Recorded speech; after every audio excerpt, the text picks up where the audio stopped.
What's up? What's up? What's up? Woo! How do y'all feel today, man? How you feel? Do you feel brandy? Do you feel randy?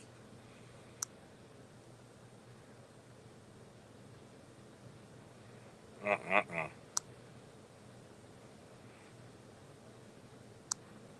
What's going on? How'd you do? What the business is? Oh man, we're gonna do an open panel special today.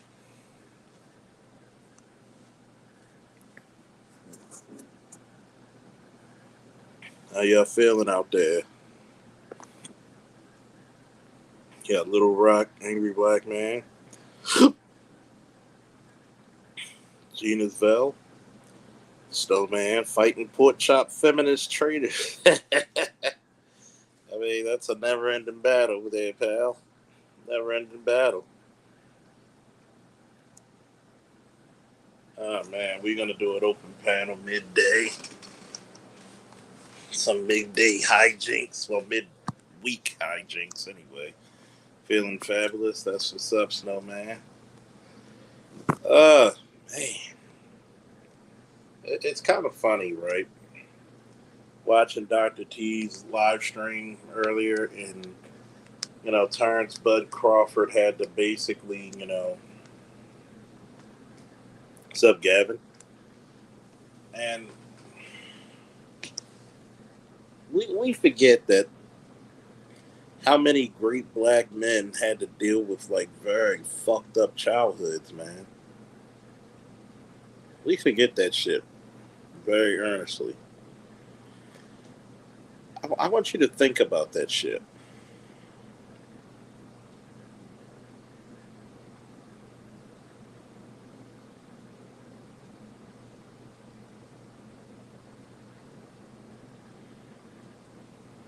I want you to really think about that.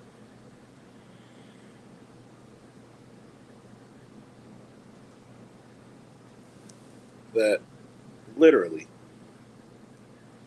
this man had to deal with such a trifling ass mother. His father said he's going to be $1 million baby. His mother literally said that he ain't going to be shit.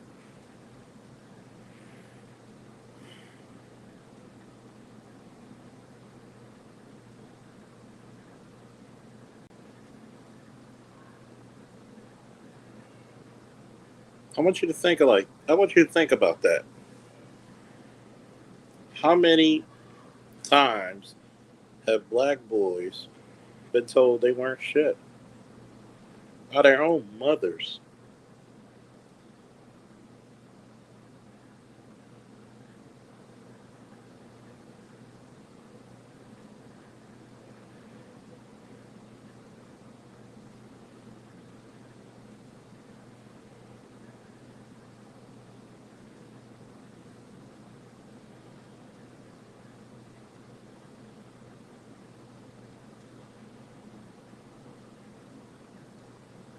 I want you to think about that. His own mother on a documentary said that he wasn't going to be shit. She literally paid boys around the block to fight him.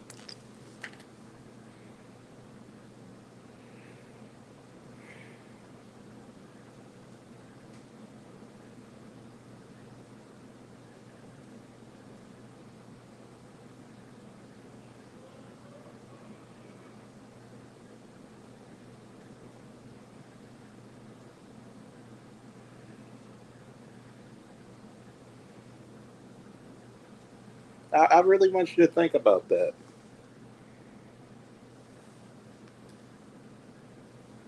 Your mom doesn't have enough faith for you, but she said you weren't shit. She beat on you, try to get you beat up, and then we're constantly told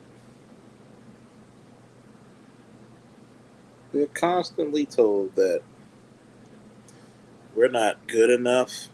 We're never going to amount to anything. And you wonder why we produce such demoralized children. You wonder why.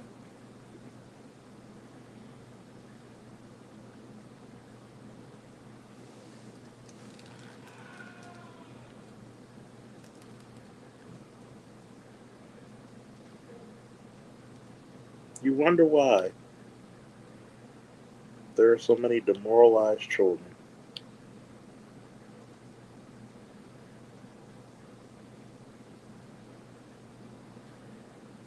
Mm, mm, mm, mm. Not even putting a little spark of life, love, or anything in that boy's feelings.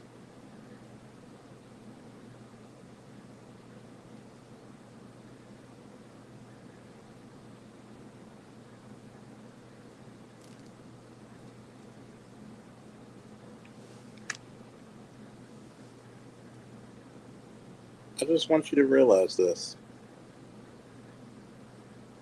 is that each time you have a boy failed in life in the black community, women hate to hear it about their mother. And these are the same chicks who grew up with you and will tell you you can't blame your mama.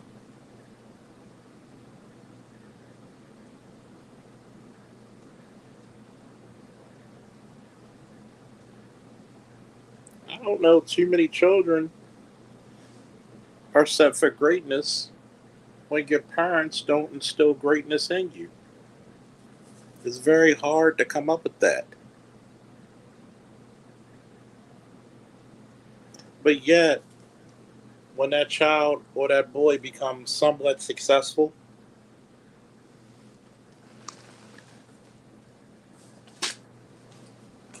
the first people who are going to have their hands out are going to be the women. Those same women, those same individuals who couldn't believe in you, who said your dreams were shitty,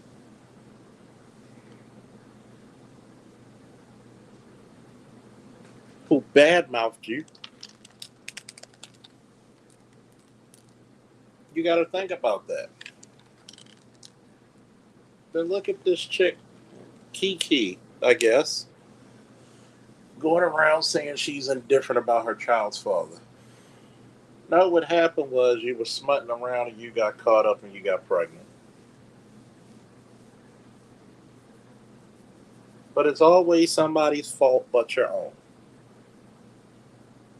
That's the one thing I pride myself on. If I fucked up, I fucked up. If I did something wrong, it's on me. Let me make amends. I'm not trying to be the perfect parent. I'm trying to be a great one. You may not always agree with me. You may even not even like what I say, but you'll thank me later. You will definitely appreciate who I am and what I do.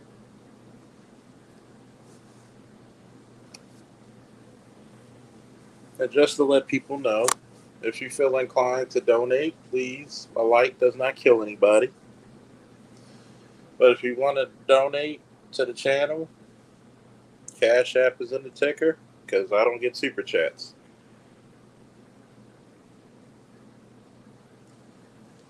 Give me 1 second, folks.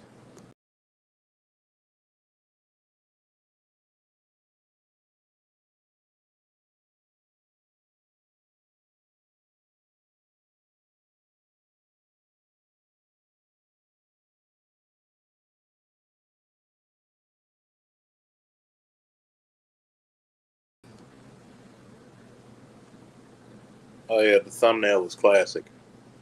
I bet you that brings a lot of people to the gym. But I have to say this that a lot of people do not understand and comprehend what it means to be growing up black male. And let me explain what I mean about that. Growing up black male You tend to think that you can be happy go lucky. You can be joyous. You think the world is your oyster. You have your whole life ahead of you. You have so much to look forward to. But what happens? Every day, every night, everything plagues your existence, ladies and gentlemen. Everything plagues you. Everything. You can't have a happy moment. Your parents won't allow it. Your people hate you. You don't find out what hatred is until you grow up in the black community, ladies and gentlemen. You don't find it. You don't find sorrow until you grow up being a black boy. Nobody wants to invest in you. I'll tell you what it is. This is growing up a black boy. When you get an affinity for art, drawing, and all kinds of stuff, guess what my mother did? Instead of having the wherewithal to say, hey, this boy likes art, let's get him some art paraphernalia, some art pads, because I don't want him to, draw on this notebook paper. I'm just going to beat the fuck out of you. I'm just going to beat you. You're not going to invest in your kids unless it's something that you can benefit off of. We all know that. We all know that.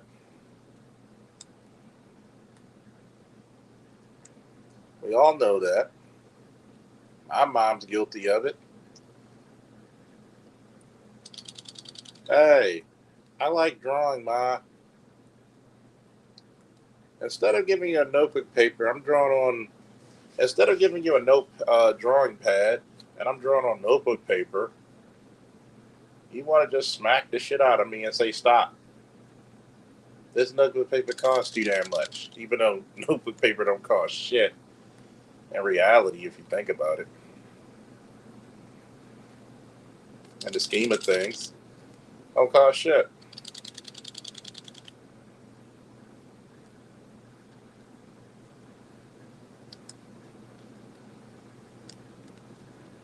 Don't cost shit. Nobody believes in your dreams.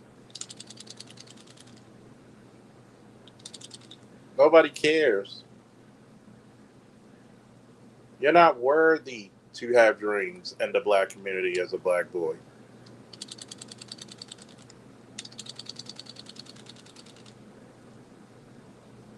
You're not something to be cherished.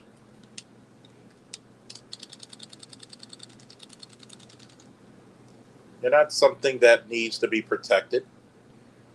You're just a burden of beast. You're just a beast of burden. You're just something that needs to be dealt with. Not cultivated, but just dealt with.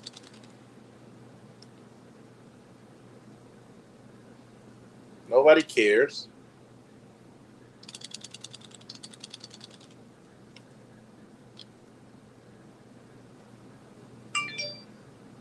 Nobody cares.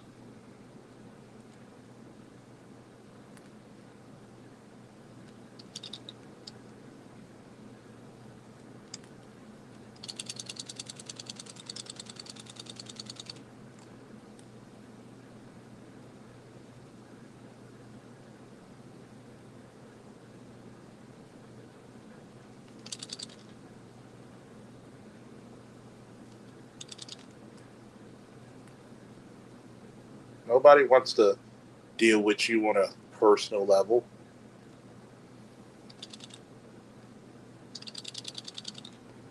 God forbid you're molested. God forbid if a teacher touches you.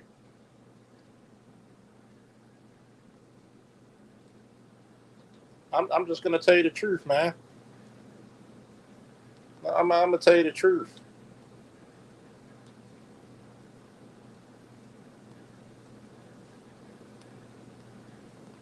going to tell you the ugly truths that nobody wants to talk about. Nobody wants to deal with black boys.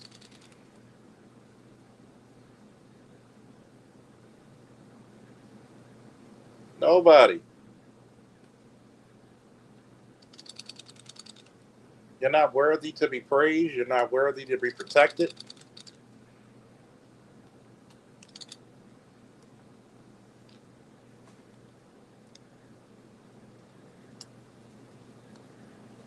You're just a burden. If it can't do anything to make anybody else rich,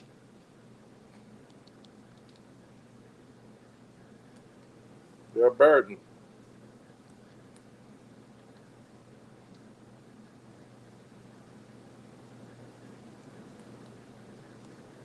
That's what's growing up being black. I'm not. I'm being PG about it. Let's be serious. I'm being PG about it. We talk about so many of these black men, Priscilla, the so-called queen maker. Black men are sexually assaulting people, right? How many black men are being sexually assaulted and exploited?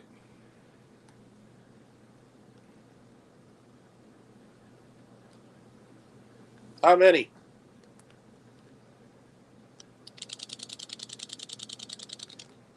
How many?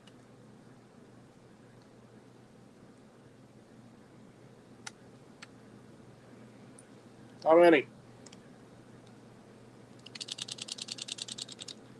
We won't talk about this shit. We won't talk about the truth. There it is, right?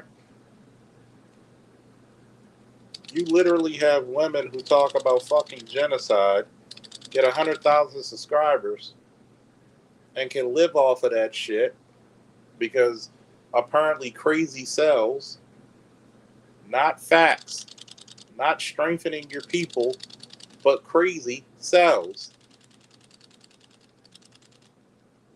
Crazy.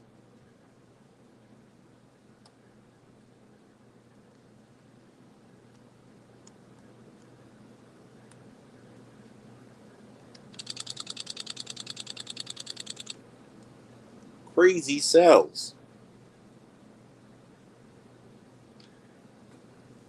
You're not a being who's worthy of respect.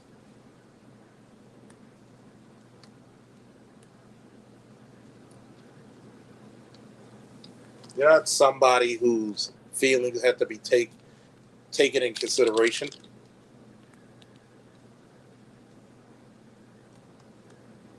You're not somebody who's worthy of love. Fuck all that.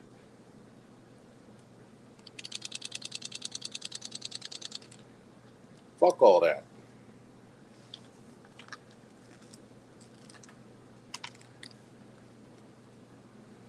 That's growing up in the black community. Nobody walks with you to school to make sure you're safe. You got to fight it on your own.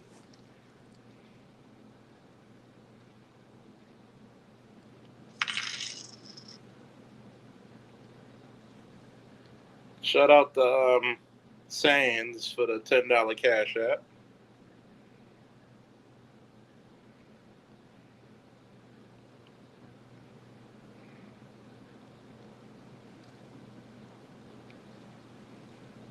Shout out to you, bro.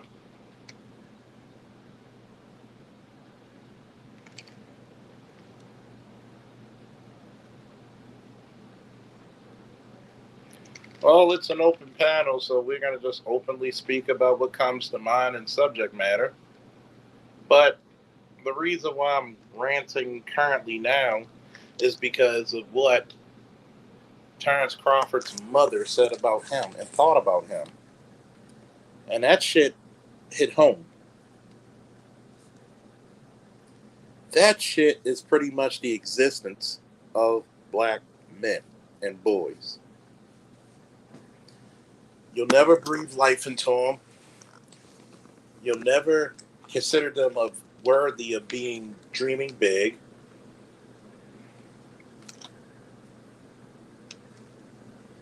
Yep, Terrence Crawford. Terrence Bud Crawford, undisputed champion in his weight class. We're called rapists. We're called thieves, criminals, unjustifiably. When FBI statistics will prove to you that black men are the least on the totem pole when it comes to sexual assault.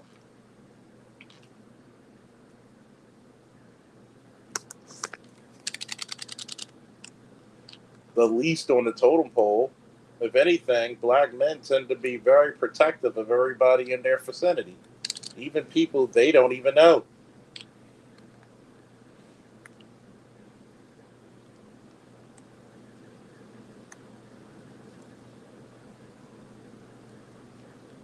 Black men tend to be like the Incredible Hulk in the comics.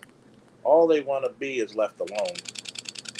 That's all they want to do is be left alone. They don't want the prying eyes. They just want to be treated and left alone. Treated fairly and left alone. Can't even be respected. How many black men have to go and fight, literally, the forces of fucking evil just to see their kids? Think about that, folks. I got friends of mine who had to go and fight tooth and nail to fucking see their kids. Why? Why should a man have to fight to see what came out of his nutsack? Let's be very vulgar about this shit. Why? Why?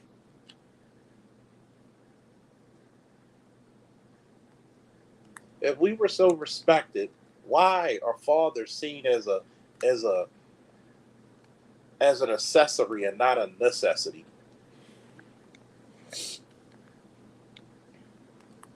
Fatherhood in the black community is not compulsory. Big word for necessary, folks. Fatherhood in the black community is not a necessary attachment.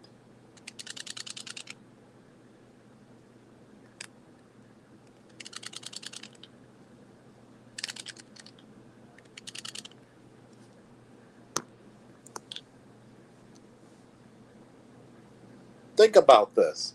The documentary that his mom said that he wasn't going to be shit. And I felt bad for him, man. There's a fucking public record. And this is what I talk about when I say black men have no standard and black women have no shame. Even if you think that of your son, why the fuck say it? Why? Why? Why? Why? Why would you say something like that? And it's recorded for all time immemorial. I want you to realize that. Your son's defining moment as champion is also going to be marred with his mother saying when he was born he wasn't going to be shit. I want you to realize that.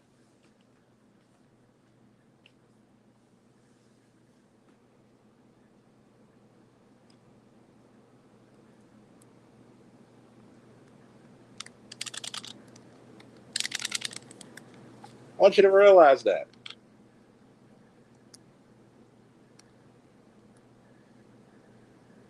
Your own goddamn mother didn't even think it wouldn't be proper to say some shit like that when her son's in the biggest fight of his career. A legacy fight at that. And this is the reason why I said black women don't believe in legacy.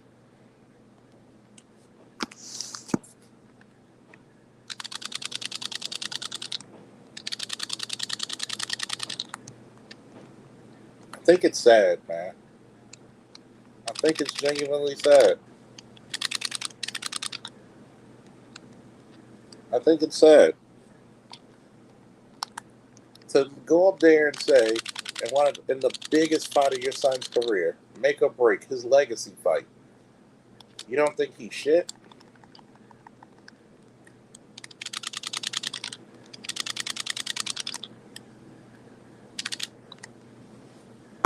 You and this is what she said when he was a baby. This is what she thought of him when his father said, "Yeah, he's gonna be $1 million baby," and she said he ain't gonna be shit. I mean, god damn. Tell me how you really feel about me, mama. Tell me. Tell me how you really feel. Tell me. Tell me. Tell me. Tell me. Am I worthy?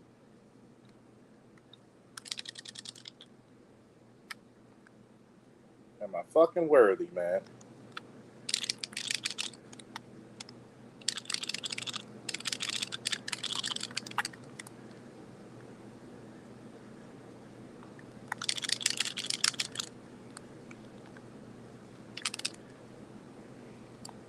Am I fucking worthy?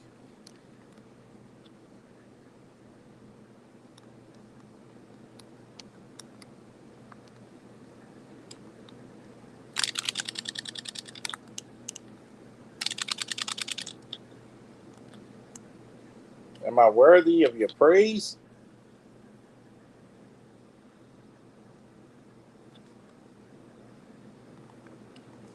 Do you think that I'm beautiful? Do you think that I deserve your respect, your love, your kindness? Do you?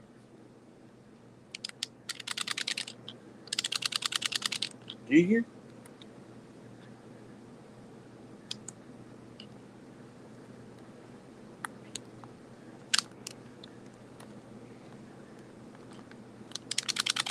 Am I the eyes of your affection? Or am I just a burden? Am I just a tool? I just want to know.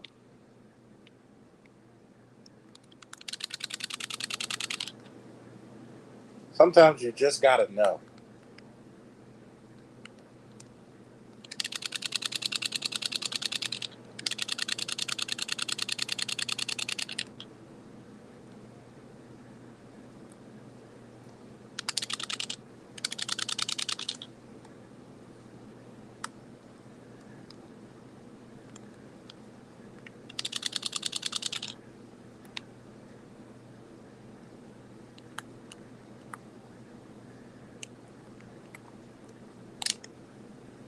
Sometimes you just want to know. Oh, yeah, I heard about that, Mella.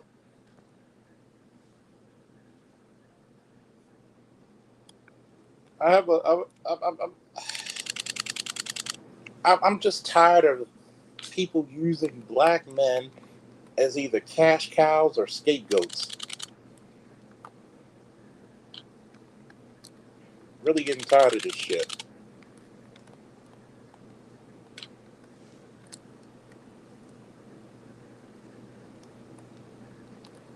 It's so fucked up.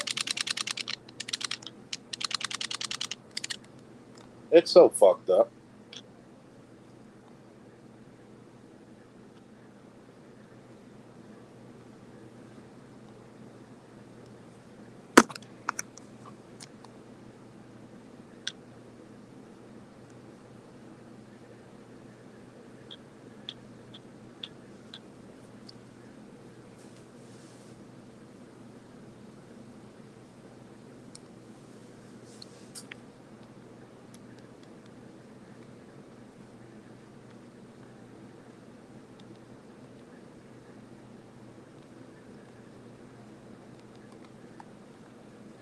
I really think it's fucked up.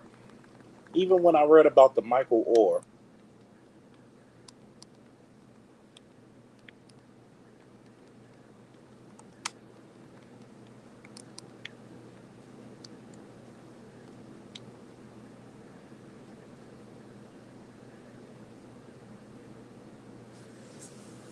family took him in and they cashed out on his movie, The Blind Side. And he was a Super Bowl winning, you know, offensive lineman for the Baltimore Ravens. Cash cows.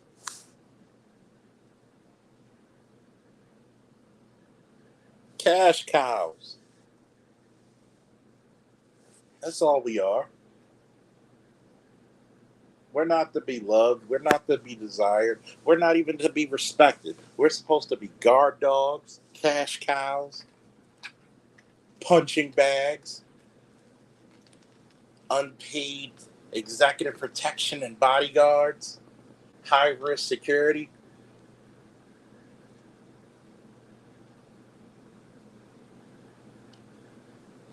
That's all we are. That's all the fuck we're supposed to be.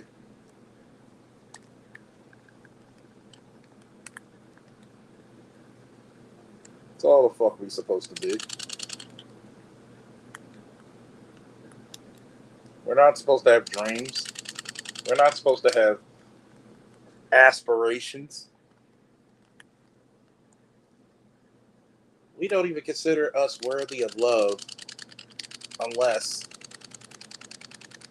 it's to somebody else's convenience. We have brothers who committed, self-deletion, if you will.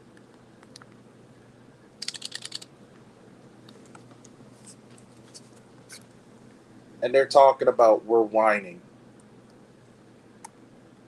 What are we whining about?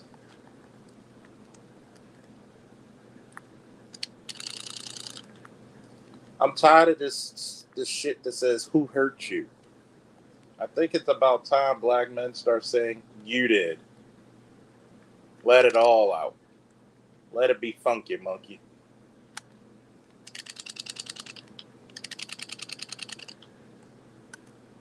Let it go. Let it be funky. Burn all this shit down. Stop protecting those who don't protect you.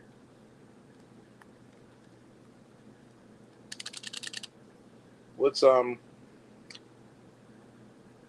Seth Rollins' theme song? Burn it all down. Burn all this shit down, man. Really. What good is it? What good are we doing to each other? What good are we doing for each other? Burn it all the fuck down, man.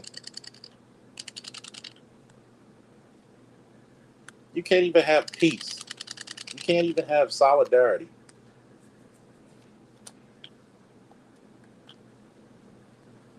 You're not even worthy of praise. I want you to really take that into consideration, man. Ladies and gentlemen listening to me. The more and more in each passing year of this Black Manosphere, I know you're saying let's not get depressed, but what does black men have forward to? What do we have forward to?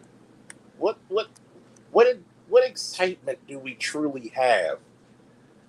We can't have fulfilling family lives. Anytime we get on a video game, there's somebody to bitch, moan, and complain, but they don't figure out that, hey, would you rather me womanizing? Which one is it? There's no reprieve. You can't have a bad day. Okay? Cannot have a bad day. Let's go. Let's fucking go. Shame the motherfucking devil, please. Shame him.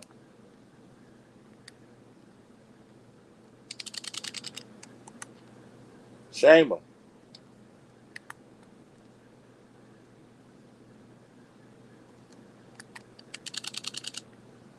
Shame him.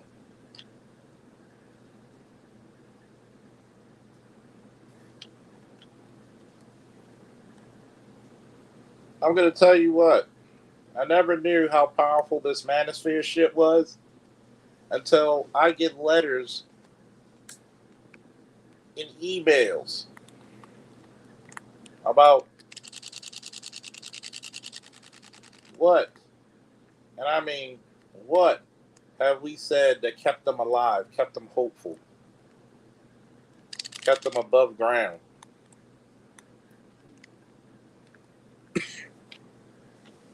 I was about to do something really dangerous to myself or someone else, but I heard your live stream and you talked me out of it. That's all the brothers are asking for, one more day. Just one more day. That's all we're asking for is one more day.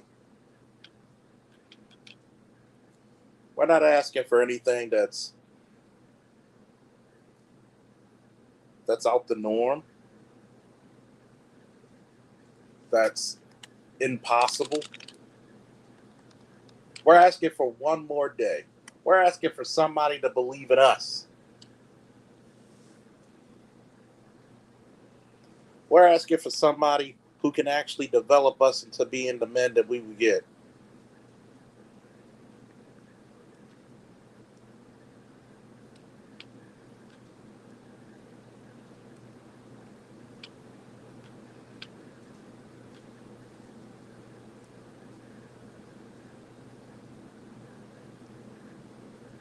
Why? Why not? Am I worthy of love? Am I worthy of hope? Are my dreams even going to be factual?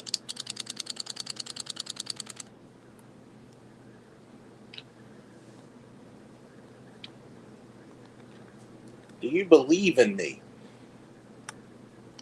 That's what a brother was saying to his own mother for years. I want you to think about that. How much of an evil son of a bitch do you have to be to want to pay kids to fight your 10, 11, 12, 13-year-old son? When you got mad, you just beat him. You just beat him. You didn't give a fuck. You just beat him. Most of the time you're mad.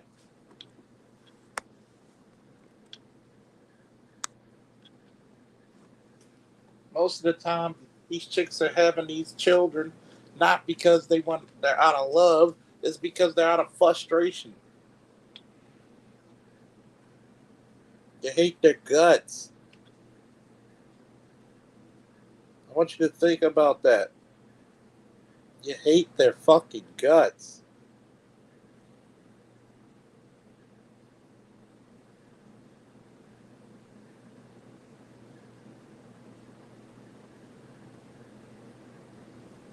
A mother is supposed to build their child up. Yes, you should keep your child realistic, but you're supposed to build them up.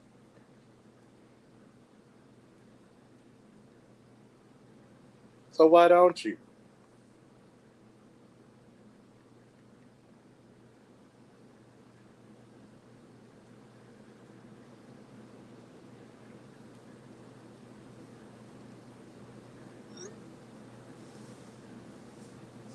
I mean, I'm just asking. Can someone tell me, is that criminal to even ask?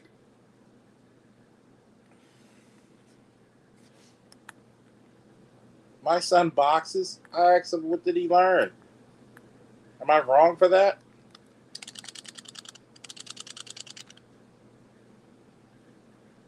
Am I wrong for that?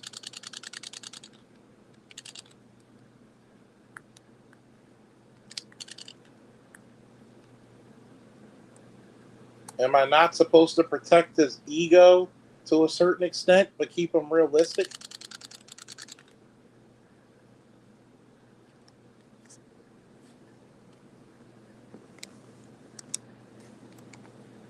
They want to talk about how this sexual assault stuff is. Let's tell the truth.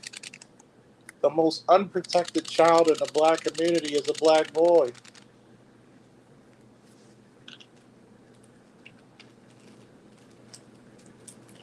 You can touch him, you can throw away, lock the key, and nobody will ever look. If he's the victim of sexual assault by a teacher or by an older chick or a babysitter, guess what the hell they'll say? He probably liked it.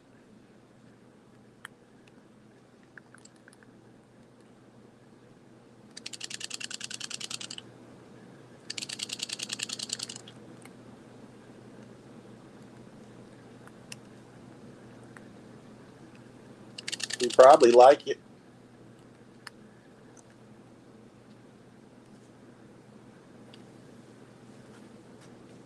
That's the life of a black boy. The average black boy is not raised somewhere where he's going to be productive. He's got to fight for his fucking life just to go to school. I want you to think about that.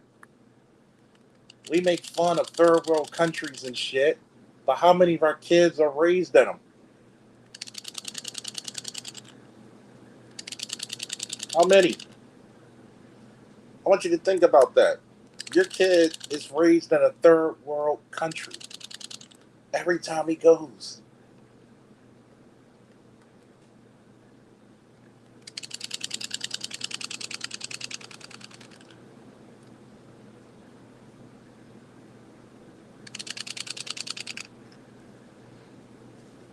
Every fucking time.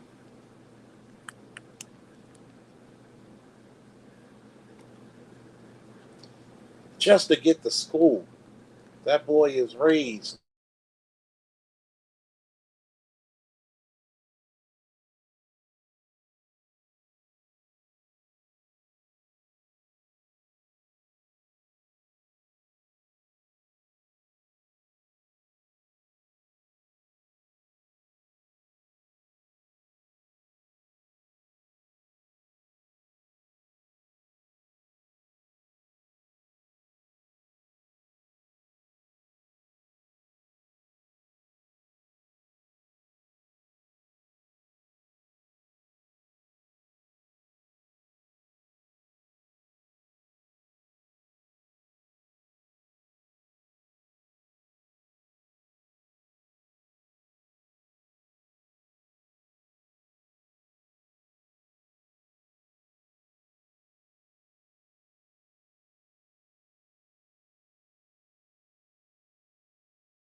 What about now? Can everybody hear me?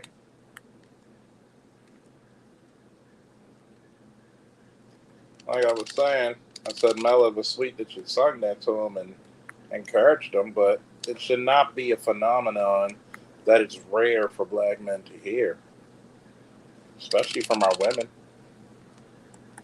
Especially from our women.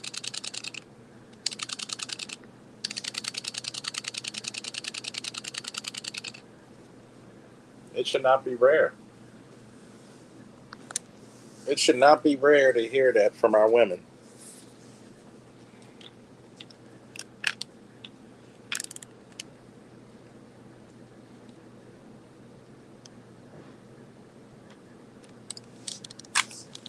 It should not be rare. I think something is wrong with that. Something is wrong with that.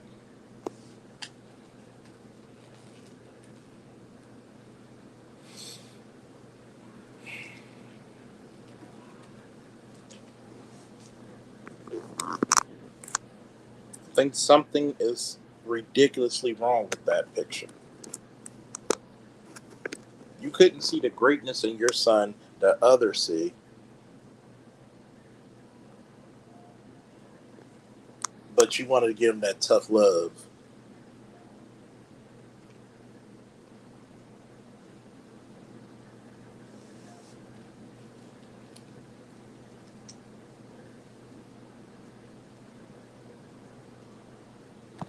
The amount of abuse and inhumane treatment we get in the black community is almost boundless.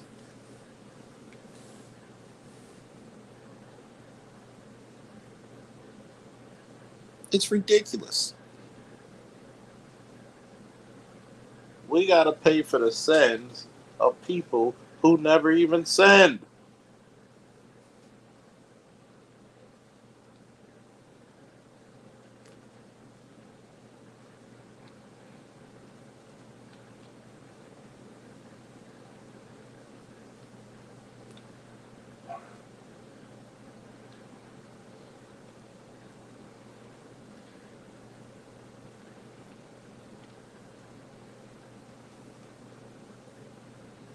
I want you to think about that. Nigga never even sinned, but he got to pay the price for those who did.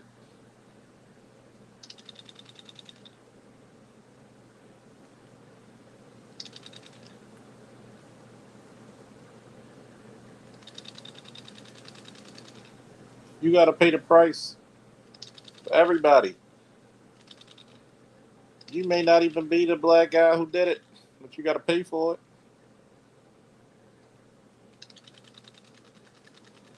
You got to pay for it. Dad's in the Navy. He shipped out and I'm by myself.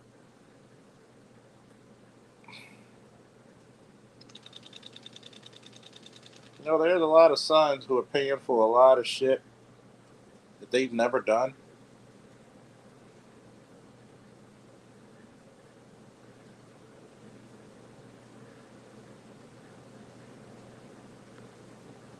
There are a lot of sons who are paying for the price of shit that their fathers allegedly did.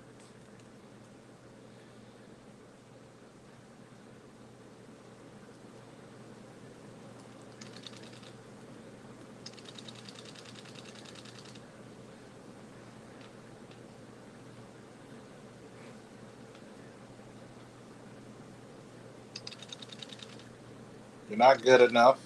You're not strong enough. You're not fast enough. You got to do more stuff than any other man in God's creation. Think about that. You got to do stuff that white women don't even ask for their men.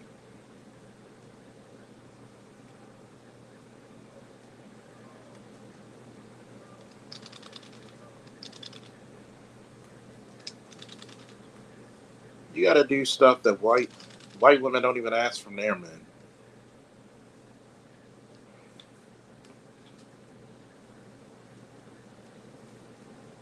But when we pack our bags, it's only about pussy, right?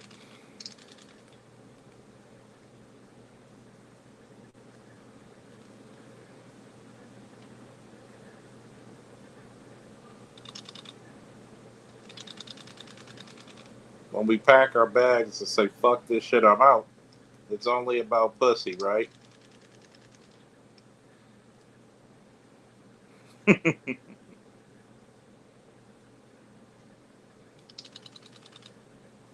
That's all it was about, right?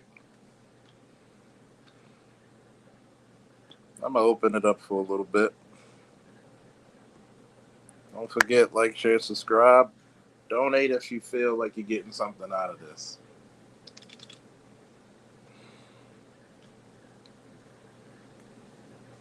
There's a lot of good brothers out there. You know what? Who didn't get the chance. Who always were made to feel less than.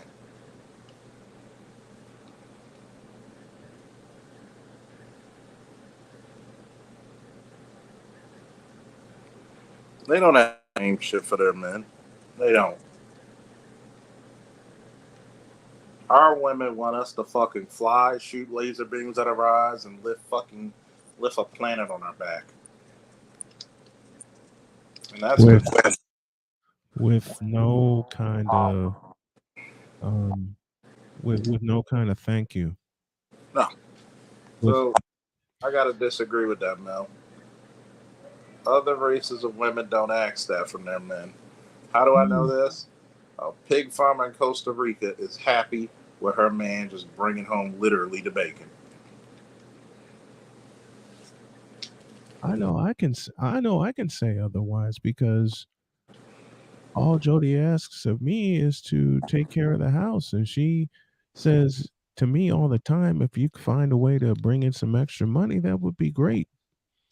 Hello? But see, I have to share this Hello? story, and I don't think I've Hello? ever shared this. I don't think I've ever shared this story.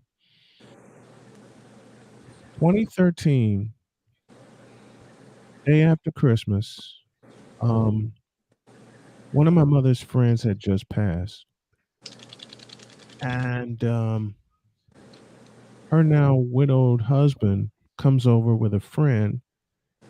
And I was staying with my mom at the time. Comes over with a friend, and he remembers me because he heard me call a couple of games. So Okay. he introduces me to his lady friend, and he says proudly, "Hey, Brian's a radio announcer." My mother's retort was, "Oh, please, he ain't nothing but a wannabe." Damn. Oh, God damn. You know that? Do you know how much of a kick in the nuts that is? I wanted to. And more and than you can imagine. I mean, and at the the time, fact that you were this. Oh, go ahead, sorry. I was 18 years in at the time, and every time I think about that, it still makes me cry. That Oh, my own mother, God yeah. rest her soul, but my own mother said that to me. Look me in the eyes.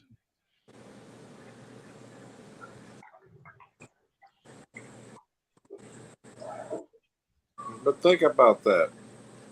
Your own mother, who's supposed to be bragging and doting on you, can't even say the fuck. Can't even be on code. Can't even be on code. You know, one thing I never thought I would say aloud, but I've only said this to Jody. I haven't even said this to my children. I wish that one day that when my mother came by to bring me the keys to her car in 2011, I wish it was my dad. Because that's the one thing I never got a chance to share with him is him being in the booth with me. Hmm. No, no, no. That's not I guess wrong. I That's guess I, not wrong I handle because pain different from y'all do. So yeah, and stuff. yeah. Like I don't look for Um. validation nothing like that. Like all that. Even from my own parents. Both my mothers is dead. My adopted and my birth mother and stuff. I guess I found peace within myself on that, and I just know how to handle and move on, and found it within myself and stuff. I You know, found it now within the family that I have. And it took me meeting Jody for me. It well took first of all me talking to Charles live on the air with Matt along with us, and that was only a part of the stuff I had gotten out. It's only a part of the stuff I had gotten out. And Charles, tomorrow I've decided tomorrow night I'm going to finally do the one subject you threw at me and the one question you posed. When can black men have a bad day? I'm going to do it tomorrow night, 10 o'clock. I never expected to fail. I never expected to have a bad day. Never. And hearing all this makes me angry, makes me sad, it makes me think, and it makes me cry of all the shit that I got from not only my mother, but my sister. My sister doesn't even talk to me Yeah. anymore. Nicole doesn't even talk to me anymore. These are supposed to be women that's supposed to galvanize you, build you Yeah. up, demand to lead the family. What's a protector when he doesn't feel like shit? Protecting. Whether he likes it or not, he still got to do it because he and you find the everything strength. depends on him. That's where it counts. That side just shows you how harsh the world is, even from your own family. So that's when it really should build up the strength in yourself, right there. If I can't get it from my mother, from your own mother, if you can't get it from my own mother, then you know what? I find the love in myself. Make peace with that. Mm-hmm. You know what it finally You don't have to deal with that. Once you learn how to fly and get away from her, you're not obligated to return back to her.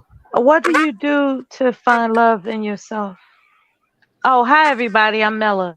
Nice So, to meet you. You know, Hey, Mello. I know. Well, no. one of You- the things men find love in themselves is men by default have to have goals and accomplishments. We have to have there's something that we have to conquer, something we have to build, something we have to protect, something we have to destroy, something that we must overcome. Does that make sense? Mm-hmm. Yeah. the But factor also is more than that, there's we another look thing too. we look up to other men that we want to mimic on that level.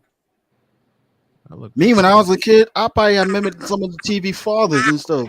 I looked up to that was a start, and then I looked up with other men that was outside that I actually wanted to try to mimic. I Some looked. bits and pieces from there. I looked at the first. I looked at the first play-by-play announcer I've forever wanted to mimic, and I take a lot from him. That's Jim Durham. When I heard him call Bulls games, and my dad used to listen to them with me. And I've shared this with Charles, and I'll share it with everybody here. And I know Sick has heard me share this on the air while in the midst of tears. You know, as an adult, Plenty of times. the only person in my household, when I was living with my parents, the only person in my household to actually build me up was Pops. I got no encouragement from Mom. Oh, yeah. I got no encouragement from Nicole. None. I was always told by my mom to find a real job. That's all she would tell me, especially after I changed majors, without her approval, by the way. I mean, and I'm Gavin, sure his Also, pops was like, leave him hold on, be Gavin, go ahead. because this was his decision. It was live by it. Okay, Gavin, go. yeah. Also, another thing is a man got to find comfort and confidence in himself and what he does. Develop his own standard and honestly look himself in the face and know, okay, what he does is right. Know what is right. Do it. See forth and bolster his own confidence. Be his own cheerleading squad and coach in that regard. Because when nobody will give it to him, he's got to find it within himself and continue forward. just for Mela, just to keep you point, because I know you're the only female on the panel. Being a black man, being a man is a lonely job. Being a black man is abysmal. I'm not saying it doesn't have its perks and it's not fun all the time, but a lot of times being a black man in today's world is abysmal. It's It is it's abysmal. think about it. When Dr. T played that clip from the Terrence Crawford documentary, his mother said at birth he wouldn't be shit. How much do you think that would just Why did she give birth to him as opposed to aborting him? you know Could to she a have lot afforded it? to a lot of black women, right? Children are not something that needs to be cultivated. It's another tool. The tool to Hmm. be used. So she gave birth to a child that she knew she would hate or have a disparaging view of on purpose. But Mela, you also remember she was not a single mother. She also had the support of her husband, Terrence Sr. Her son, Who's who's a the champ, sailor? is a junior Who's the sailor? Who was a Navy sailor? on Hmm. top. So it The Miller, wasn't you, like you, it wasn't you like she was messing with a pookie. No, the father was there. but also Miller, you should already know. Also, too, women react on their feelings. It might some might not be understand, but whatever she felt at the time, she did it. No explanation, but she did it. She acted on the feeling. Period. Good or bad, confused, whatever. Women, you should know. You're women. Not react on your feelings. Your instant. Sometimes your instinct can lead you to darker places. I mean, like I said, man, females marry dudes that technically they didn't want to marry, but they did it anyway because Well, they here's felt the they. thing, right? A Mhm. baby is innocent. A baby has, there's none of this like, oh, like I can't believe my mother's this ugly. I mean, a baby is not really doing anything other than demonstrating a need to be nurtured. So the judgment came from her. It wasn't where she responded to anything the baby did that is outside of what is a that a baby does. Yeah. So her mental fact like her mental offset came from some like she like I don't know, maybe she was malnourished, I don't know, but that is so terrible. I'm not advocating an excuse whatsoever. What I'm saying is that is terrible. you Yeah, know that's terrible to say that you knew from birth that child wasn't going to be nothing. And what might have happened is that she didn't know how to change a diaper right and the baby pooped on her. It could have been something as stupid as that, and she just always remembered that incompetence about herself and placed it on him. You never know what these mentally ill people are thinking. yeah. And She was listen, Yeah, protecting her she from the very technical. disturbed. She live in a sick world with sick people, and I mean, it's a harsh reality out there. Like people do things out of stupidness, craziness. Some cases we can't. We have. I think we have used the word mental disabled so much and everything as an excuse to become like a damn comfortable clutch or something like that. And I feel we need to stop that. Like sometimes you gotta accept people to just they accept that they just sick like that. They crazy like that. They embrace the craziness. Can we address the screeching background noise that somebody has when we're talking? Oh, sorry. Can someone mute me up? Yeah, whose Maybe thing is somebody that? needs to mute up. I don't know. But the audience Yeah, can might you want mute to me hear up us there, Charles? clearly. That sounds better. It, You, it could have been a interference, interface interference. I don't know, but that Yeah, who sounds was it? better. Yeah, I hear it clear now. I think it might be Yeah, One, it's Charles. clear one, now. yeah. yeah, the toughest thing that given what Charles has talked about tonight and what the points that have been brought up, and I've spoken about this before in parts, but the toughest thing I've had to deal with alone was losing my daughter and not having the support of my mom. Condolences, brother. Not having the support of my mom. That's so I lost, difficult. I'm so sorry. I lost my baby girl twice. Once to adoption in 2013 and once to death in 2015. And nothing from the women in my family. Nothing. Solely because they didn't like the mother. Am I right? You're on the money. Yeah, that's really wicked. I'm sorry you I'm that I can't apologize for all women. I'm just saying that was wicked and you didn't deserve that. My mother was my last call after Donna was born because I knew what the reaction would be. I knew what the reaction would be. That's another thing. When a man knows that his mother is cold hearted, it builds a wall around his sense of openness and it affects his future relationships. So I'm sorry that you're dare I say impaired by the fact that your mother is so cold hearted. You You know, know, that's messed up. and the other curveball I got thrown by mom after Donna was born, I called about 50 people. And like I said, my mother was my last call. Out of those 50 people, only one didn't congratulate me. Take a guess. Oh dear. We don't have to guess. You already told us. In fact, her exact response was, and I quote, "Are you going to be there for her?" Damn. And it's not the first time my mother had verbally kicked me in the face. But when she said that about me,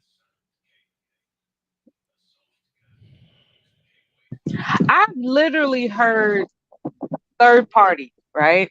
Third party. I've heard a mother over the years. This is somebody I knew from high school. I've mm-hmm, heard her say, he ain't shit.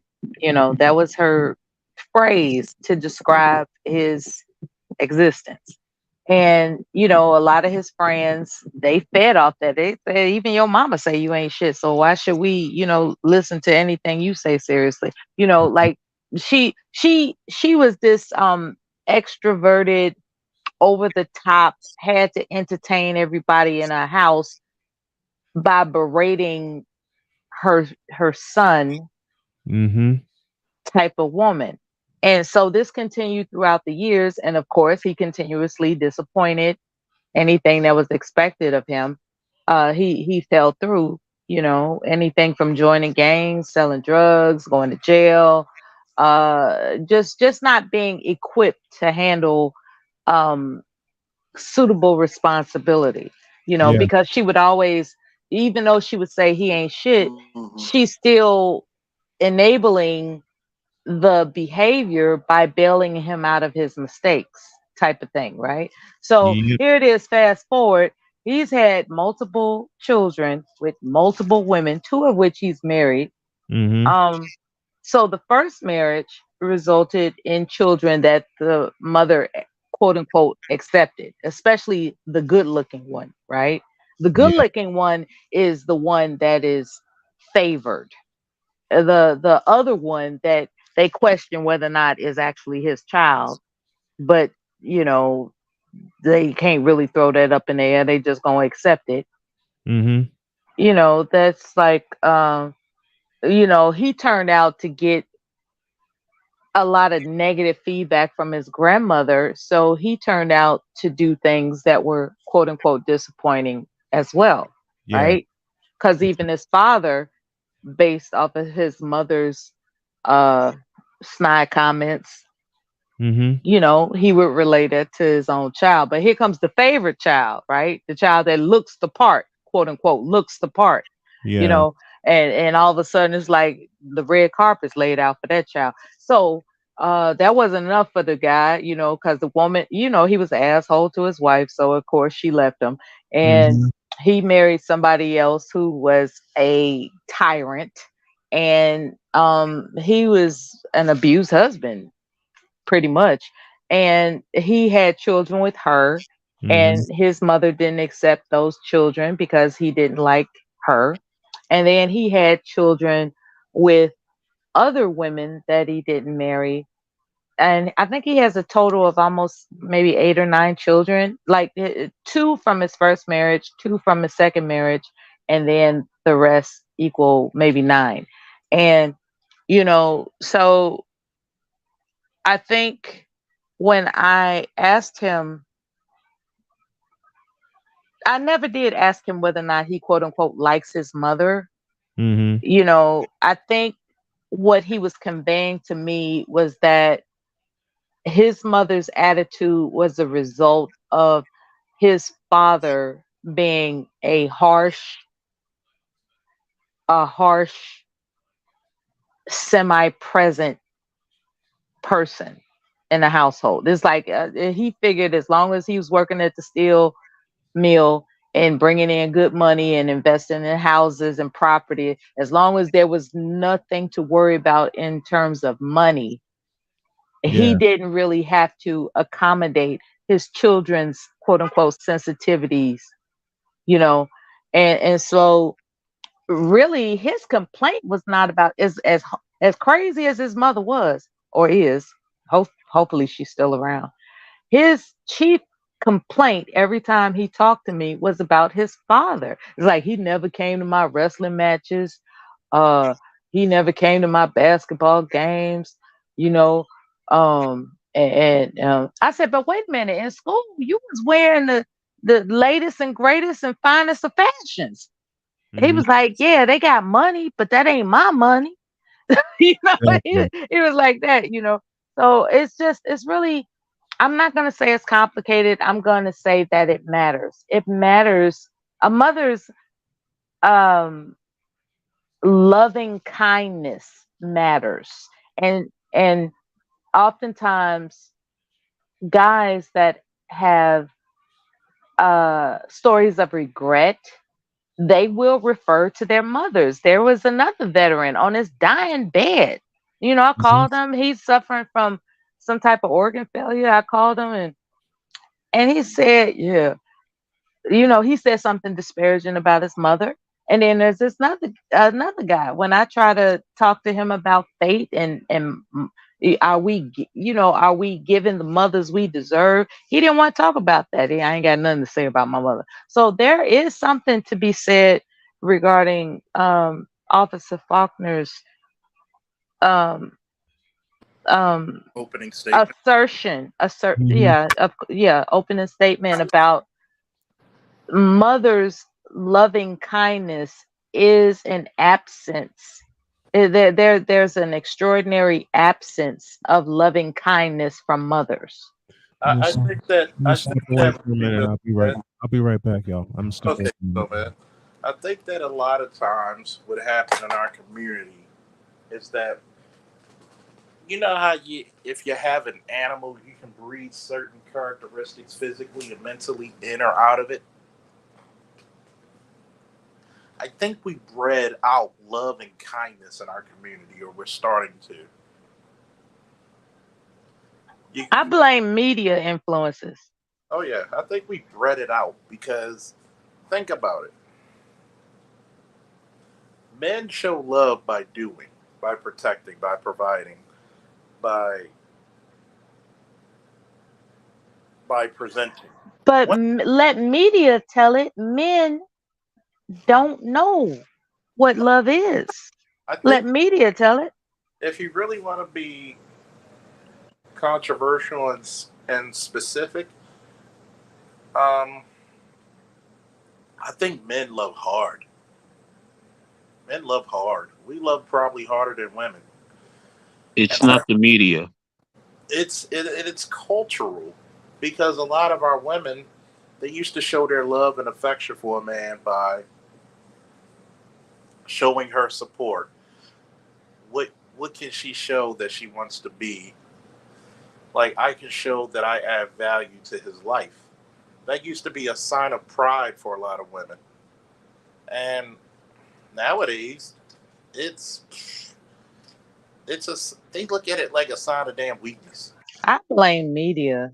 I'm sorry. I just blame media. I think media influences have have unfortunately designed the attitudes of generations ongoing to think that men are replaceable. It's like I look at some of the things that display men as incompetent, thirsty, and all these other negative connotations. It's rare that you run across a man that has uh uh accepted bravado. It's like they even try to shame men for having bravado. It's crazy. I blame media. Think Media are trying to shame men for being men think about it, right? for a long time. Think about it, right? Art Newstyle, shout out to him on his panel yesterday. He had an article where they tried to shame men who were traditional men who were leading their households. Like, for some odd reason, what's the shame of being a man? But yet, you'll always hear about toxic masculinity, but it's that same so called toxicity that gave women a comfortable lifestyle. Okay, it's not the media. It's somewhat multifaceted. And what I mean is, okay, go back to, man, you got to go back way back, like several decades. But Commander Faulkner, Yes, sir. remember at one time in America's history, there was a thing called the draft. Soon as a male turned 18, what happened to him? You got Boom, it. So like the a, military. And when it came to a black male, oh, was he just picked up and sent wherever? He was screwed out. He was screwed from the beginning. Screwed from the beginning. So that happened until 73 when they ended the draft. Now, remember also at that same time on the civilian level in high school, at least the education system was boys took shop and learned very good skills to whereby they could like fend for themselves as a man when they graduate high school.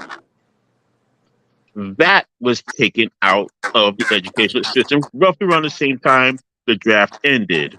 Oh wow. Yeah, a lot of guys done that too. Then you had the welfare system. For those of you who are familiar, way back when in the 60s and 70s, We hear your background, Charles. go ahead. okay, way back in the 60s and 70s, for a time, welfare was handled by the federal government, where inspectors would go into the household and by their own determination, right there and then, if there was a male in the household that was old enough to maybe support, benefits were cut. Mm-hmm. So you have that third facet, that third prong attack on the black community. Then roll into Ronald Reagan 80s, Oh dear the God. drug war, Reaganomics, Mm-hmm. cocaine import agency floods the ghetto with crack. And then Biden's law, the crime bill, which he drafted, all 365 pages, and Bill Clinton signed into action. Now we got the prison industry complex going on. So it's generational and multifaceted.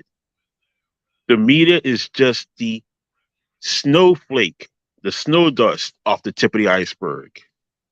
All that is below it, those various facets.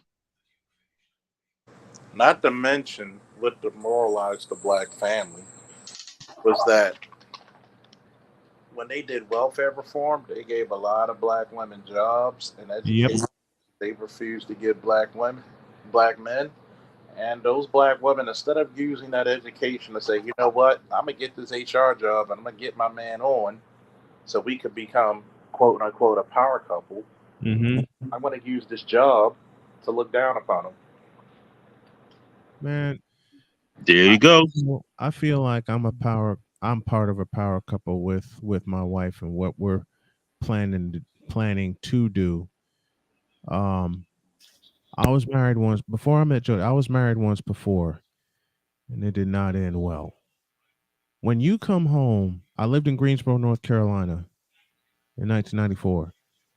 When you don't have a car and you take all the clothes in the house and you walk across town because no buses were running on a Sunday, do the laundry as best as you can, but you're exhausted.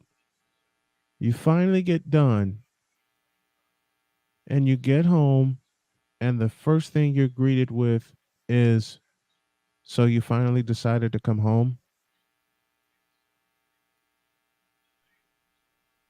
Damn. 6.5 hours of doing laundry, and I got that greeting. Okay, let me get this straight, right? You were gone 6.5 hours and you didn't call the house. I couldn't call the house. Why not? Well, all the quarters I had were specifically Okay, earmarked for so you were laundry. out of quarters. Yep, Okay, all yep. right.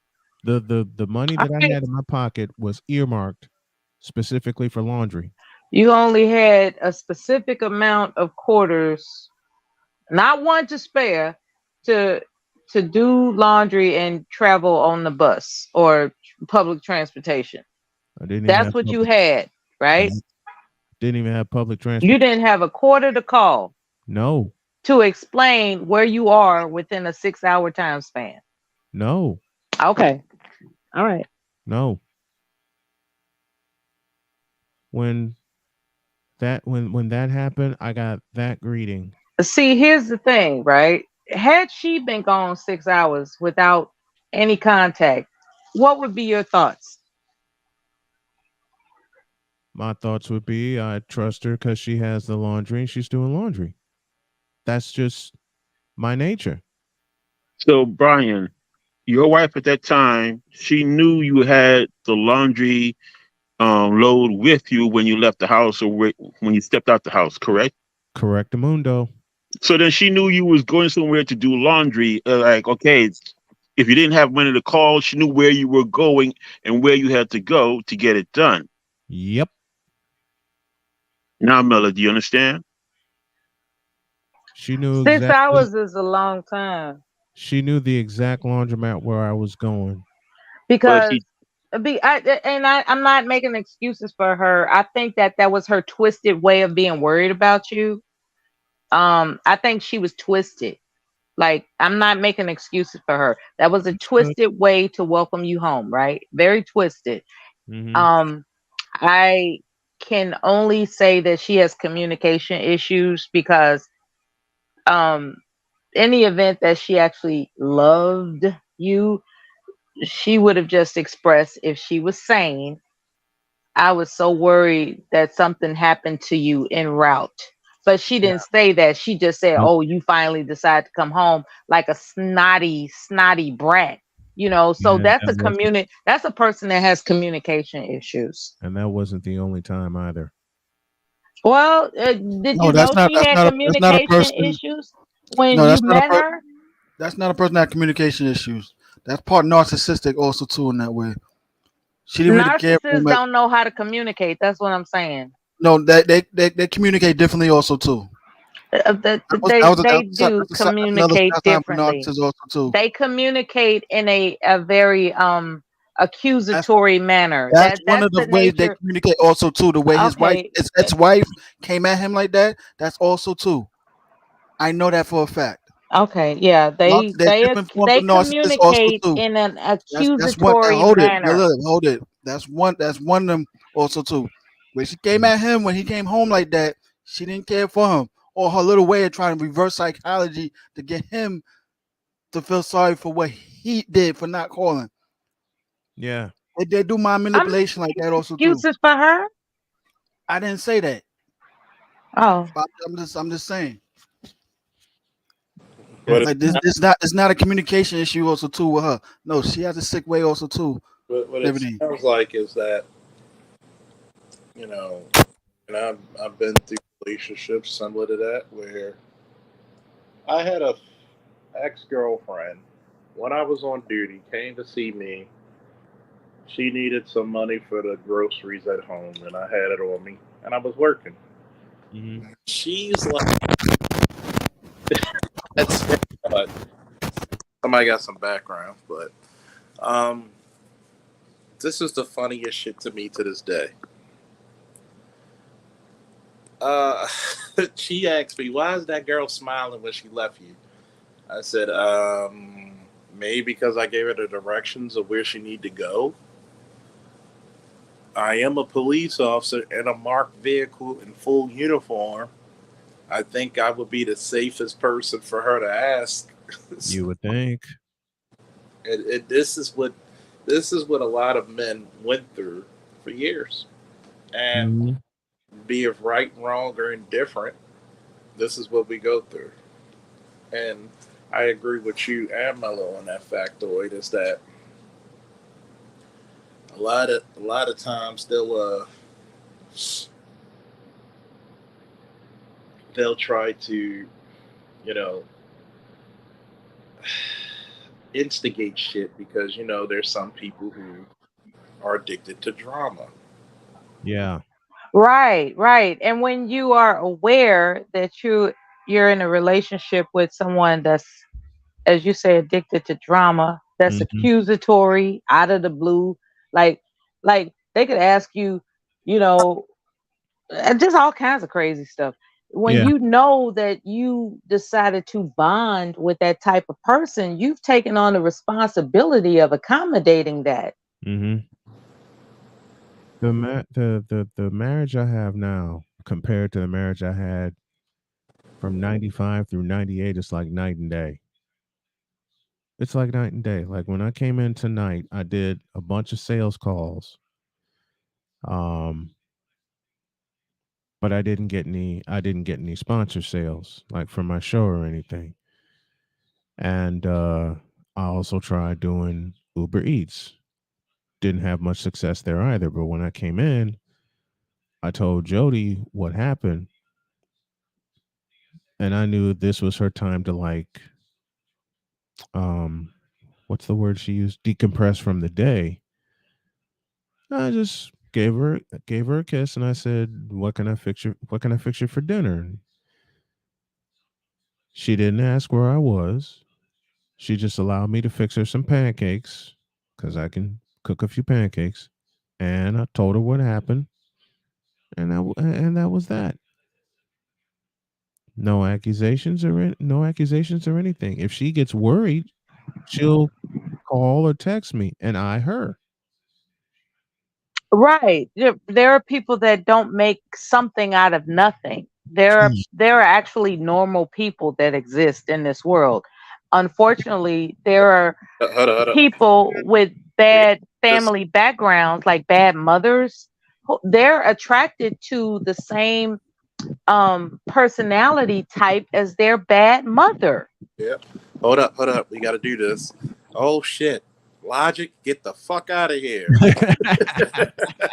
because because that's exactly how a lot of dudes feel. Like Logic just went the fuck. And what Bella said is very true. Yep. Is that God? You as men, we can admit when we do something fucked up or wrong. We'll have Mhm. that look. But when you get a woman, a lot of modern women's fucking way of apologizing is that you hungry? You want this food or not? Mhm. Like damn, like Yeah. damn. That's that bad mother unfinished business and a subconscious. That's that subconscious bad mother unfinished business. You're Can you attracted throw to that? it. Hey Charles, can you throw that logic out again? Can we see that again, please? Boom. Subconscious Mhm. bad mother unfinished business. Very unfinished. Very unfinished. Like I said, the toughest thing I had to face alone. When she talks to you crazy, it reminds you of something Mm-hmm. that you just have to solve. You don't think logically like, oh, okay, this is disrespectful. I got to get out of here.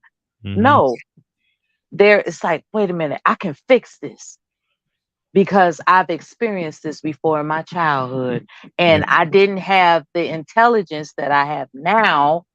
So thereby, I believe that I can fix it.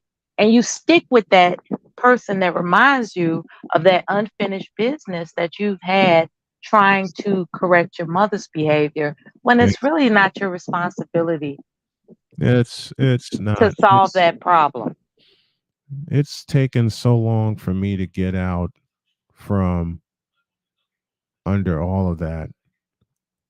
And I think I finally, besides letting it out here, I finally got out from all of that when Jody and I drove to Chicago from North Carolina right after my mom died 2 years ago. And I stood in front of the house. I filmed a video and I said goodbye.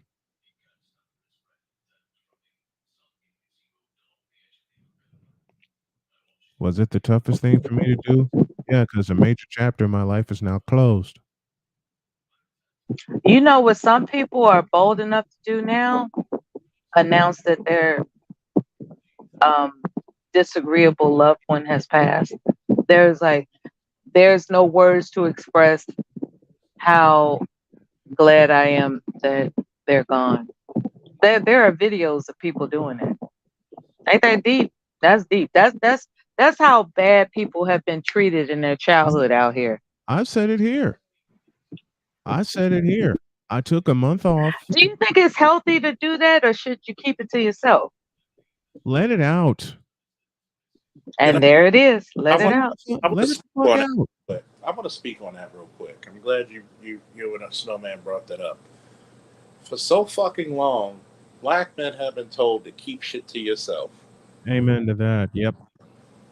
Do you know what keeping it to yourself does to a man? It makes you create ulcers. Mm-hmm. It physically and mentally breaks you. It kills you inside. Mm-hmm. I'm about breathing life into people. And there's sometimes, you got to call a person a jackass, not to insult them, but to tell them the truth. Yeah.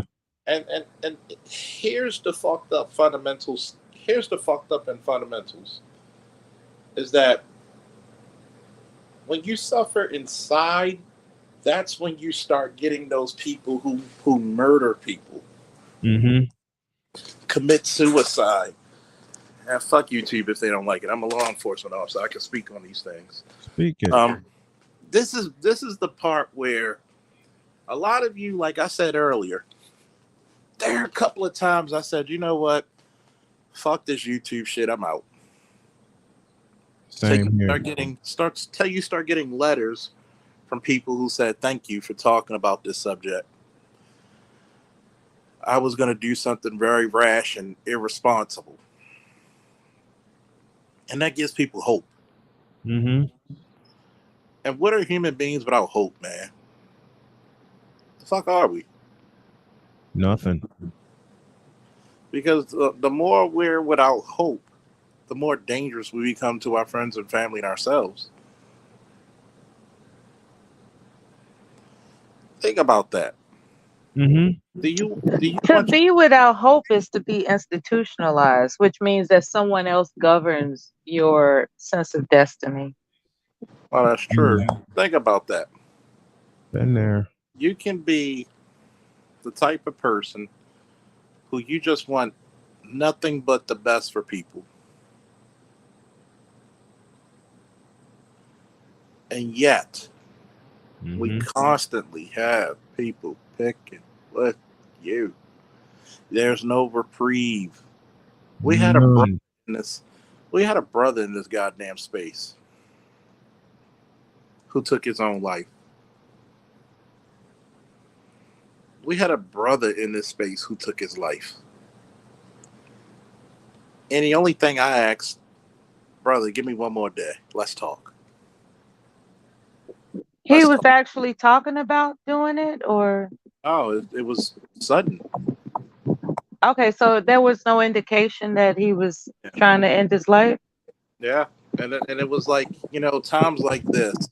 So all the conversations he had with you all were insincere because he wasn't being forthright about his actual contemplations. Yeah, but you never know. People can be good at one point from Yeah, so how do we pick up on people who are at that state if they're not going to be honest about what they're going through?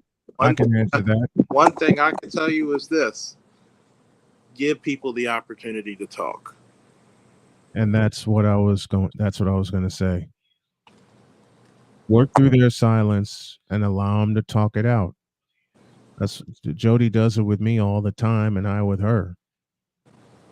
Because for the longest time, and I still have pockets where I go through it for the longest time, and I didn't realize I suffered from depression. I suffered from major, Yeah, I suffered depression from is a major bitch, depression, man. and I can point to two major events, two big major events that sent me into a tailspin, and y'all know them both. The day I lost my father, and the day I lost my daughter. Within the span of 8 years, I lost two of the most important people in my life. I lost my father to prostate cancer, and I lost my daughter to SIDS. Hmm. And she was two. She was two. And after I lost Donna, I was in the midst of an abusive relationship. And that nearly sent me over the edge. This is the part that I start talking about nutrition, but I'm going to refrain from that. Because this is not the time or place. Charles is not most likely Officer Charles is not interested in my philosophies about the connection of mental well-being and nutrition. What I will say is that I totally extend my condolences to your situation, and I would encourage you to prioritize how you consume food that is good for you. I'm working That on is it. a make that a priority. Don't just don't be impulsive about it. Like I got to taste for some chips. I got to taste for this. No, actually plan your meals wisely and with Mhm. all the nutrition information that you can afford to look up because it it does influence your health. It does. Okay. And what And also thank you for letting me say that, Officer Charles. Thank you. what also That's why we call it an open panel. what also has helped me is realizing that Duke University Hospital didn't give me a chance when I had pancreatic cancer. Indiana University Med Center said, "We'll get this motherfucker," and they got this tumor out of me. 2 years, Congratulations.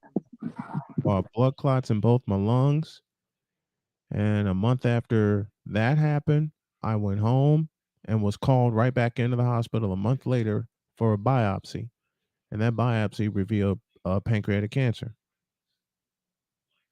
And the most difficult thing that we had to do was move from North Carolina back here to Indiana because Duke University didn't give us a chance. We drove down to North Carolina November 28th, 2021,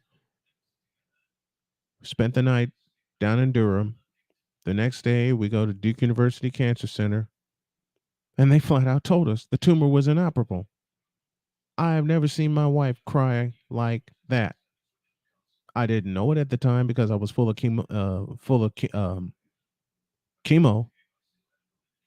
I was doing oral chemotherapy, and my brain was fogged out.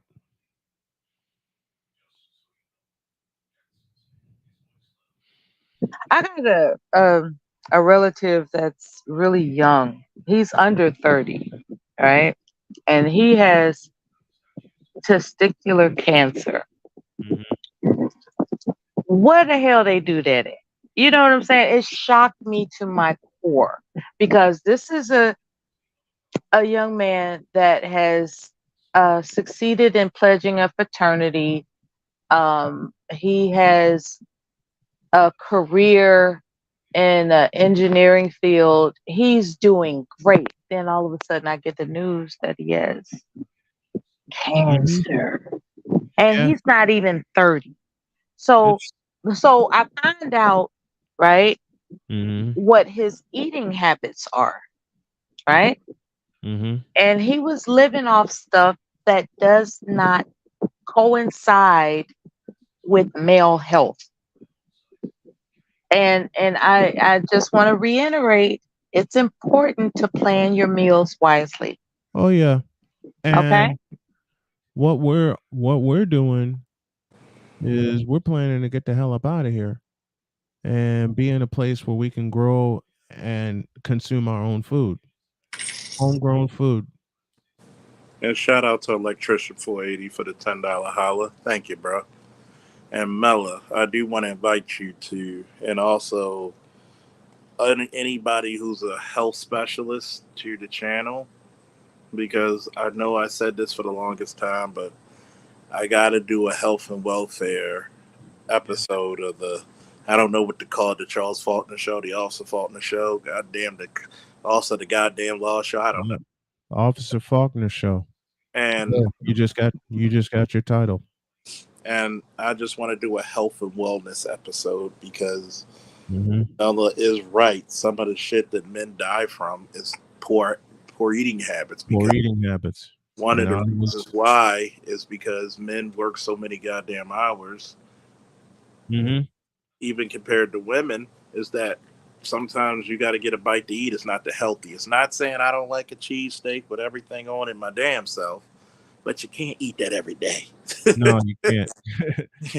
You Can't eat can't. that. You gotta. There's a time for everything under heaven. Yep. Mm-hmm. Plan your meals. Emphasis on plan. Plan your meals better. We know that we have to eat, right? And there comes a time that it is best to plan for that. It is. Okay. And that takes the fun out of life, if you ask me. It took me a long time to plan my meals because I was like, if Yeah. I can buy it, I can have it. And Mm-hmm. that's not necessarily what's quote unquote good for you.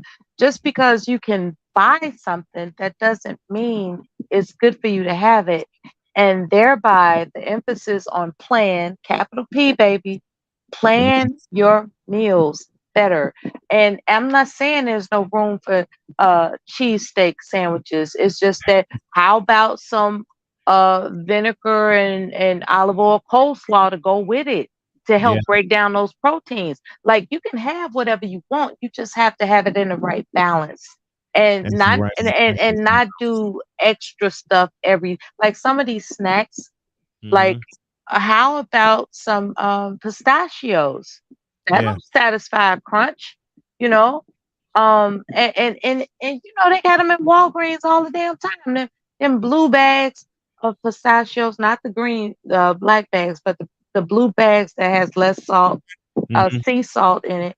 You know, and just like every once in a while, just like, damn, I just want to chew something. You know how you get that feeling? I just want to chew something, and we grab that, that bag of Fritos, we grab that bag of Funyuns or whatever, Doritos, whatever you prefer. Mela, It honey, I doesn't know have this to is be most. that way. You I, can grab something I get that it. actually has nutrients in it while you're waiting for the meal you have planned. I'm Okay? learning to snack better because I cover a lot of games and I'm also a sports talk host. So I'm drinking Lay off the carbs. responsibly. That's my message. Lay off the carbs. I have to. Carbs are not your friend. No, they're not. They're not. But Because you know, I And think I say this with so much, I say this with damn near tears in my eyes. It took me so long to lay off carbs and sugar. Um, it took me some serious time to realize that I'm better off without it than I am with it. I'm not saying I don't have my slip ups, but I feel it. When I have those slip mhm. ups, I feel it. I'm like, oh shit, this is why I'm staying away from this stuff.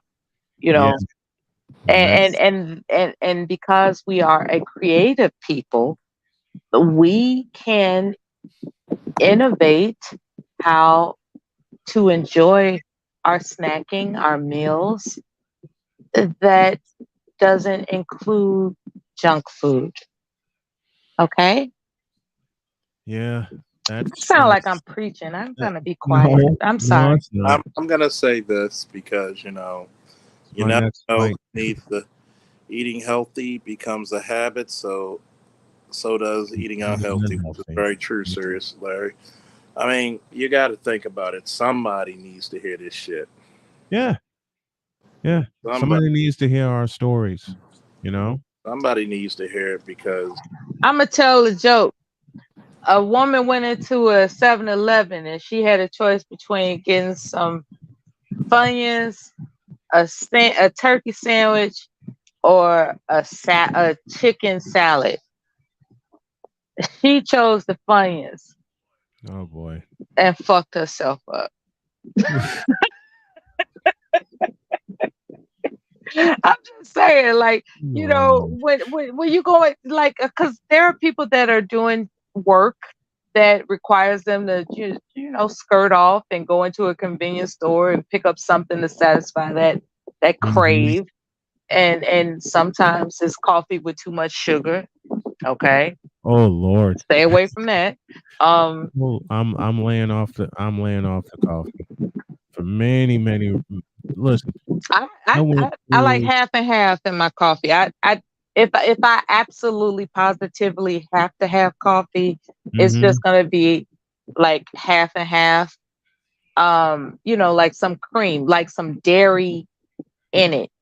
Some, because the fat helps to coat the occurrences of the coffee that can tear up your stomach. So you have to, smooth it out. I guess that's Yeah, my phrase. You have to yeah. smooth out the Coffee coffee, but can adding that sugar to it will will wreck you, contribute to tearing up and wrecking your stomach.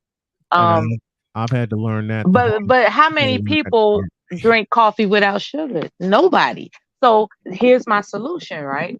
I'm There listening. is raw honey that comes in Mhm. squeezable bottles now. I'm not advocating for people to, have a bottle of raw honey in their back pocket. I'm just saying Right. that, it is a better option if you Mhm. can have it around. Yeah. Um, I remember I was at a restaurant at breakfast with my sister and family, and I pulled out some cardamom spice and some raw manuka honey, Mhm. you know, and she was like, "What are you doing?" I said, "Girl, I'm not getting ready to put no sugar in this damn.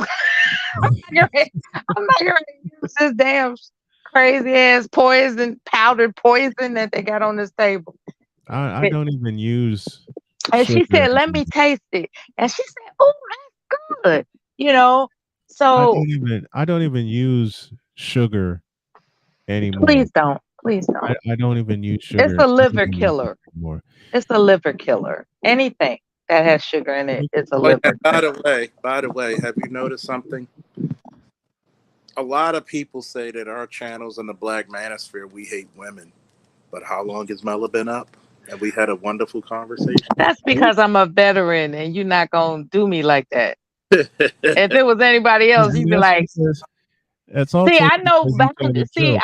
I'm familiar with the boundaries that I can cross. It's Mhm. not that I'm not it's, opinionated, it's just that I respect you enough not to cross your boundaries. it's the fact that I don't mind people having their own opinion, especially Right. women. We want to hear from women. Yeah. It's the fact that you can say something that I'm not gonna always agree with, but if you're respectful, let's hear each other out. I think that's Mhm. a bigger difference, right?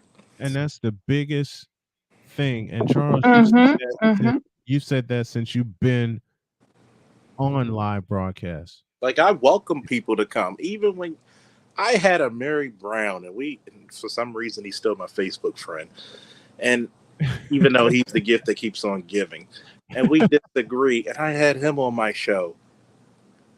I had him.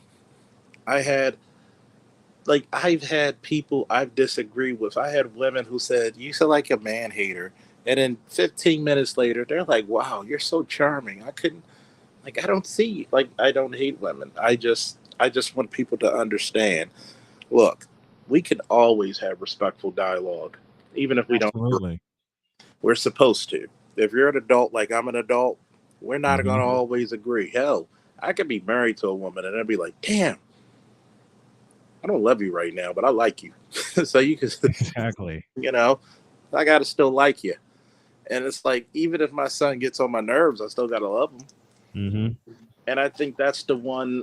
That's the That's same the with one me, sister. flaw that people don't understand. Yes, I can That's have my conniption fit about the gynocracy. Yes, I but remember. I remember. Right. Like I was. I was very judgmental about my mother. Um. And then I remember her. I overheard a conversation she was having on the phone, and she was talking about her broken arm that never did sit right, and how it it hinders her from doing things that she wants to do. And it just became clear to me that I am not considering what it's like to walk in her shoes. I'm not excusing the behavior of bad mothers. Please understand that. What I'm saying is there are circumstances that women won't share as to how we could have greater insight to what behavior patterns they exercise. And I want to say that, and I hope I said it respectful enough, hmm. okay? Yeah. Because I think I said it respectful enough for you all not to jump down my throat. I'm fine. Um, You're let's just be mindful that there is a such thing as not having, not being aware of their path. yeah. Yeah. There is. Well, let me step on away and go on to bed. I want to thank Charles once It again. was a pleasure to have been speaking with you. Hey, it was a pleasure speaking with you. And best wishes on your um, increasing health. Like, like, just stay healthy, man. I Keep am. living. I am. And I'm JJ, let me answer JJ's question before I get out of here.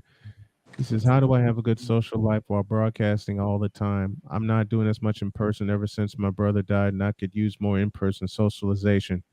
There's only one way to break that, and it's something I've had to do. Just go out and talk to people. just go take Yeah, that. come on up here and talk to me. I'll cheer you up. It's the toughest, but I will lean on JJ and say it's the toughest thing. It's the toughest wall to break through because I've had to do it several times. Oh yeah, I'm gonna tell you. As in the words of Red Fox, the best way to get on your feet is to get off your ass. Mm-hmm.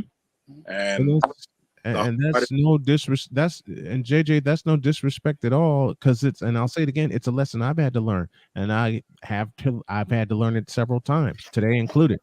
and there's some really crazy, exciting news. I'm gonna tell everybody probably either Friday or the 30th. Okay, I can't gotta I gotta keep this in. and Gotta keep. Charles, you owe me a dual stream, my man, I do. because I know you've been so busy, as have I, and we both have gone through some Yeah. things. And it's funny when you have to bring yourself from the depths of depression. And I've been diagnosed with depression and PTSD, Mm-hmm. service connected. And it's crazy because when when you when you go through some things in life, you never know, especially what the unknown brings you. Mm-hmm. And as articulate as I can truly be, the words that how you can overcome depression, you know, bad times, bad situations. Sometimes you just gotta wake up and be a bad motherfucker. Yeah. Just dive in talking to people, JJ. You And like gotta I come said, I've had to do it. I had to do it today. I had to do it today to get out and talk to people and say, look, I got a great sports show. I got a great sports production company and you should sponsor it. Did I get any today? No. Am I gonna try it again tomorrow? Better believe it. I know it's hard. JJ, I know it's hard. Listen, JJ, you have my number. You have my email. You also now have the support of this community headed by Charles Faulkner and everybody that comes in. Reach out to us, man. Come on. All you gotta do is People will help you. give me Oh one yeah. more. Just step out there. Give one more day. Just let me let me put it in JJ's. JJ, I will use these words and I hope you receive them. Get back in that box and take one more swing. Just give us one more, baby. Just take one more swing. All right? And I know you're a football fan, JJ, but strap on the helmet and think fourth and goal from the 1 yard line, man. That's what we're all doing What's every the old day. What's the old saying? The only thing to fear is fear itself. Exactly. I'll tell you this quick before I start getting last comments and statements. I'm gonna tell you something about the old Faulkner man. When I wrestle competitively, I never liked wrestling without being nervous. I had to have those butterflies in my stomach. Mm-hmm. It's sharp. And you're gonna get nervous. It's okay to be nervous. It's okay to be unsure. Thrive on it. See what the adventure that's called life takes you. See what happens. It's time to build another adventure. Your brother is not it may be gone from the physical, but he's not gone from the mental, the emotional, and the spiritual. Exactly. Exactly. It's your turn to start a new adventure and dedicate that adventure not only to yourself but your brother. Get out there, meet some new interesting people. Go see some new interesting sights. It's Go something out there and be fucking great. it's something I do every day for my family, and especially for the memory of Donna.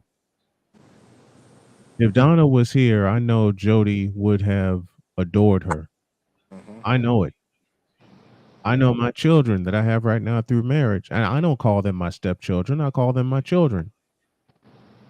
I don't give a fuck who says what. These are my kids. Period. These are my kids.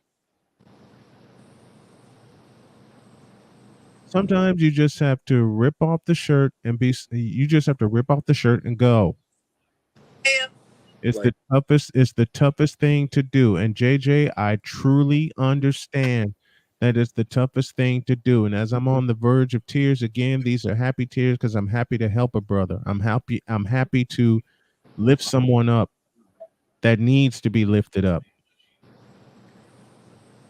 Just plain go. Something I've lived with, words I've lived with for years. And I say this to everyone, especially here on this panel. Make a decision and go. Because the more, to use my wife's words, that you hem and haw on it, the more indecisive you'll be. And the last thing that we need to be in this life is indecisive.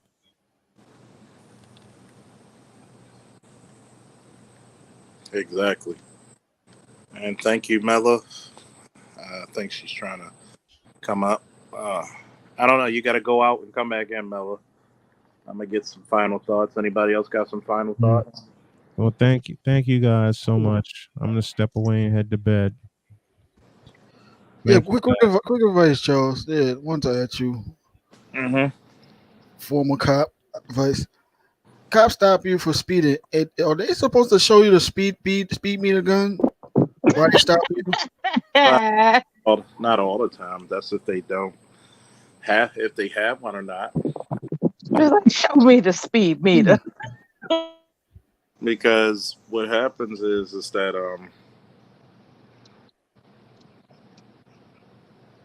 what happens is that you know you just want to go for speeding because it could be worse. They could hit you with reckless endangerment, and that carries points. No, the speeding they caught me for it's still points. I'm trying to. Yeah, I but I don't would know go the to points court. of it is. I'll go to court because that'll get you a lot better end. Yeah, Yeah, argue yeah, that in I'm gonna court. find it in court. Yeah, like I said, yeah, because he never showed me a speed gun, so I can't. I'm not gonna take his word for it. So I think I could beat this. Like, yo, I don't care what you just saying stuff to say stuff, and you're not cooperated and stuff. I never asked him to show it to me. It's not You my could job. look up the I'm make gonna and look. model of the item. Oh, not the item. The what he used and find out if I there know are what we use. calibration problems. I know if we use one. It was at He nighttime. Yeah, maybe there are calibration issues that you could argue. I don't know, Yeah, I mean, but I could actually, I could because I seen a video of that. I was thinking about that. Yeah, like he didn't show me a speed gun, and I can't take his word for it now. His calibration might be off, or he did said they stopped me for this amount, and he didn't show proof. personally, I Is he don't think you're supposed gonna to? get away with that argument. But you're welcome to try. You know, like a lot of times it's not made up. A lot of times you were actually speeding.